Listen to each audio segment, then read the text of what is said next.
Les mini-mondes sont en proie au courroux de l'engeance, à la folie des trois grands vices et aux aléas des cœurs d'influence.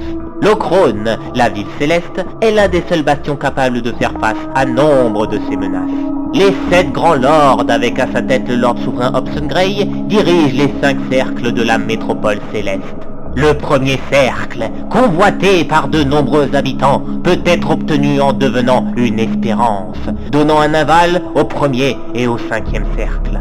Cependant, bien qu'il donne accès au premier cercle, cette attribution endosse un nombre colossal de responsabilités. Les espérances ont 3 missions principales: cartographier un périmètre en temps réel autour de l'Ochrone et définir les menaces directes et indirectes, récupérer les fragments de sang céleste encore dispersés depuis la chute des Carlions, étudier les cœurs d'influence et en faire acquisition si ces capacités sont utiles à la ville céleste.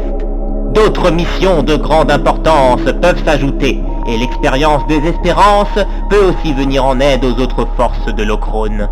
Mino est une espérance depuis ses 5 cycles. Il a accompagné les chevaliers, principalement Akikaze, dans diverses missions avec un énorme taux de succès de 95%, alors que les missions n'avaient qu'un taux de 30% de réussite avant que Mino ne les accompagne. Il est originaire d'une île ne faisant plus partie du périmètre de défense de l'Ochrone depuis environ sa naissance, les Colonnades. Une île forestière aux arbres géants dont les troncs sont tout droits et les cabanes furent construites autour de ces troncs. À ce jour, les Colonnades sont sur le point d'être englouties par la mer de nuages. Il est d'ailleurs surprenant que l'engeance n'ait pas encore détruit l'île.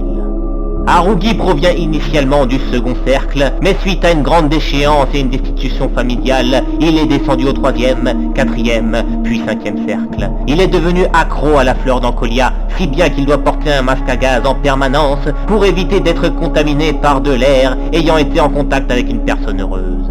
Il semblait vouloir se laisser mourir au 5e cercle, mais une raison l'a poussé à vouloir devenir une espérance. Mais même ayant réussi les étapes d'entraînement de son cursus, il semble avachi, et pas seulement à cause de l'Ancolia. Gato n'est pas un Myridien, mais un robot créé par Memoria, la lorde scientifique. Gato n'a pas besoin de sang céleste, mais possède tout de même un cœur mécanique dans le but d'exploiter diverses propriétés de ce précieux liquide au travers de son arsenal. Memoria a déserté l'Ochrone il y a quelques cycles de ça et créa l'Anclosorium, un lieu permettant de révéler l'âme elle-même en poussant à bout ses cobayes via un procédé de saturation létale. Elle cherchait à exploiter le pouvoir du sang céleste et surtout le pouvoir de l'âme. Gato était sa première création qui devait l'assister, mais une fois la variante créée, Gato Moshi, elle se débarrassa de Gato. Son projet aboutit et elle créa une entité à part entière, non soumise à aucun cœur d'influence, la Singularité. La Singularité, entité de rang R12, devint la préoccupation principale de Gato. Il en informa l'Ochrone et devint une espérance dans l'unique but de retrouver et tuer Memoria. Nyoki était un ancien membre d'équipage de Depraviki. Suite à une attaque d'une île céleste dont l'Ochrone a de suite riposté, il fut capturé et étroitement surveillé avant qu'on ne se rende compte qu'il était inoffensif. Il possède une intelligence limitée, ne parle pas, n'émet que des sons, mais se révèle totalement coopératif.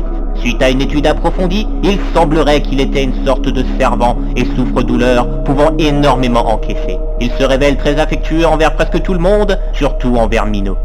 Les espérances sont très restreintes en nombre. Au vu des dangers grandissants, presque personne n'ose s'aventurer en dehors de l'Ochrone. Excepté Mino, Harugi, Nyoki et Gato, il existe encore quelques autres espérances. Mais tous ces efforts permettront-ils réellement de construire un avenir, ou simplement de repousser l'échéance de l'inévitable ?